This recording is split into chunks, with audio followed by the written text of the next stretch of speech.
Souvent dans les accompagnements que je fais, je me suis rendu compte en fait que euh, pas mal d'entrepreneurs réalisent leurs projets en cherchant à se faire plaisir, uniquement plaisir. Ce n'est pas quelque chose de condamnable, bien loin de moi l'idée de le dire, mais ça peut être un problème véritablement quand on veut avoir, on va dire, une activité qui tourne bien, une activité qui sert vraiment à résoudre un problème, une activité qui sert vraiment à répondre à une frustration. Je le dis parce que, certes, je suis d'accord avec l'idée de faire d'une activité une passion et c'est essentiellement un critère important si vous voulez développer une activité qui vous ressemble, qui est alignée avec qui vous êtes et, euh, et qui vous permet justement de vous exprimer et de vous épanouir. Mais ce n'est pas tout. Et bien pour ça, je vous propose une méthode assez simple, justement pour trouver votre clientèle, pour trouver les personnes à qui vous allez vous adresser et pour faire en sorte que vous puissiez mettre en place des offres irrésistibles. Donc, c'est la méthode MFAP. Un peu barbare, je reconnais, mais c'est le mieux que j'ai trouvé. MFAP. M pour motivation, F pour frein, A pour attitude et P pour personnalité. MFAP. MFAP, pour moi, c'est une méthode extraordinaire, géniale, que j'ai en tout cas appliquée moi et qui a fonctionné. C'est une méthode qui vous permet justement de déterminer avec efficacité votre persona. Le persona, c'est absolument essentiel quand on met en place une activité. Et bien, c'est la personne à qui s'adresse votre solution. Donc, M pour motivation. C'est tout simple, c'est de se demander qu'est-ce qui motive votre persona. Quelles sont ses motivations à se lever chaque matin? Quels sont ses rêves? Quelles sont ses aspirations? Qu'est-ce qu'il veut? Qu'est-ce qu'il veut accomplir lui dans sa vie? Qu'est-ce qu'il rêve d'accomplir pour les autres? Mais bref, c'est tout ce qui fait qu'un individu a des rêves, a des aspirations et continue à vivre. Donc, vous comprenez là que la motivation peut aller même au-delà de, on va dire, du spectre de votre produit ou de votre service. La motivation va bien au-delà. Et souvent, certains entrepreneurs font l'erreur lorsqu'ils envoient des questionnaires pour en savoir plus sur les personas. Ils font l'erreur de poser des questions fermées. Donc, du coup, ils redirigent la réponse du persona vers telle ou telle réponse. Personnellement, je l'ai fait aussi à un moment donné, mais heureusement que j'ai eu des mentors qui m'ont bien expliqué que quand on fait un questionnaire de ce type, il est important de le faire sous forme de questions ouvertes. Pourquoi? Parce que il faut bien comprendre à qui est-ce que vous avez affaire. Il faut bien comprendre qu'est-ce qui le motive à se lever chaque jour pour savoir dans quelle mesure le produit et le service que je propose peut justement être un élément favorable à ce que cette personne puisse réaliser son rêve. Je ne sais pas si vous comprenez. Donc, si par exemple, moi dans mon activité, je propose du business conseil à des entrepreneurs débutants ou confirmés, supposons que je crée un produit qui s'adresse aux entrepreneurs débutants. Ok? Est-ce que dans la recherche des motivations de cette personne, est-ce que je vais lui poser une question pour lui demander, par exemple, qu'est-ce que vous aimeriez réaliser en dehors de votre activité salariale? Et là-dedans, je propose trois réponses donc en questions à choix multiples. Par exemple, aller faire du sport, créer une entreprise ou apprendre la lecture. Est-ce que je le fais sous cette forme-là ou est-ce que je lui pose tout simplement la question qui est la suivante? Qu'est-ce qui vous motive à vous lever chaque matin pour mener vos activités? Donc, c'est deux questions totalement différentes. Dans la première, je veux par exemple que la personne choisisse dans la liste que je prévois une réponse. Dans la deuxième, je veux que la personne s'exprime et me dise de façon libre et sereine tout ce qu'elle pense auquel moi je ne pense pas forcément. Et c'est important de plutôt poser des questions ouvertes parce que la personne vous livrera des choses qui vont vous permettre, vous, de mieux positionner votre produit, votre solution par rapport à son rêve à elle. Donc, arrêtez de faire des questionnaires avec des questions fermées. ça ne vous apprendra rien du tout, ça ne vous dira pas qui est en face, qui est en face de vous, mais plutôt poser des questions ouvertes. Donc ça, c'est sur ce premier point, la motivation. Le deuxième point, les freins. Les freins, c'est effectivement ce qui vous permettra de rapidement trouver votre clientèle, rapidement trouver ceux qui vont acheter votre produit. Pourquoi? Parce que les freins, en fait, en définitive, c'est tout ce qui empêche votre persona. Ah, c'est magnifique ça, vous voyez ça? Magnifique.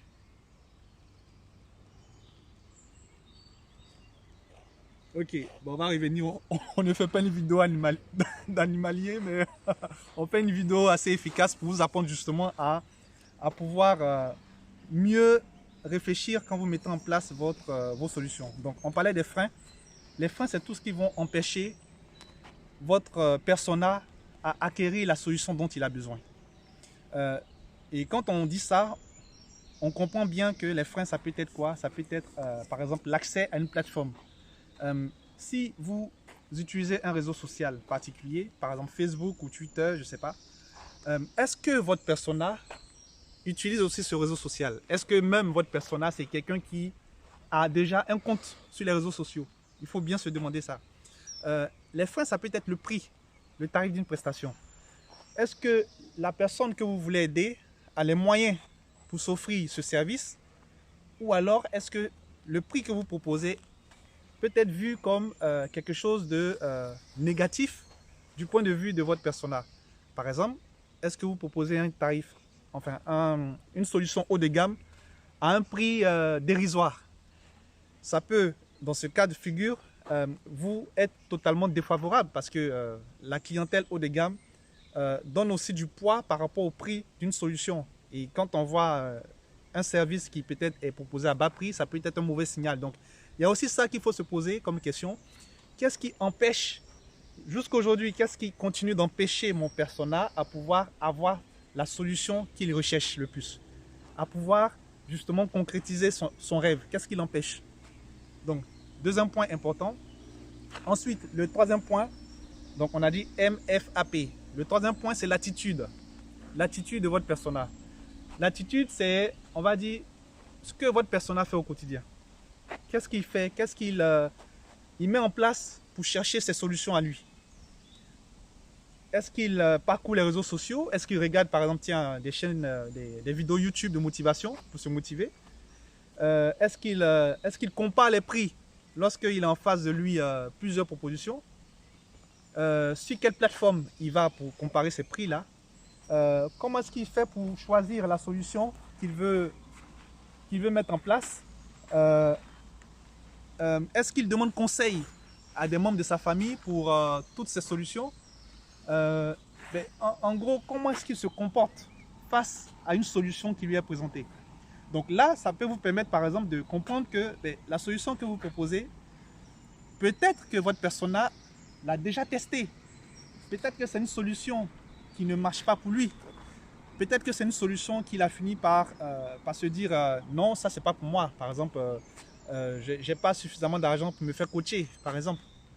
Ou alors dans la ville ou dans le marché où je suis, oui, dans la ville où je suis, il n'y a pas suffisamment de solutions pour mon problème. Peut-être que je devrais aller voir ailleurs. Donc, c'est toutes ces stratégies, toutes ces actions, même minimes, que met en place votre persona pour résoudre ce problème. Donc, il est important de connaître ça. Et encore une fois, dans un questionnaire, la solution, ce ne serait pas de lui poser des questions fermées, mais de lui poser des questions ouvertes, en lui demandant qu'est-ce qu'il met en place pour résoudre son problème. Tout simplement, question simple.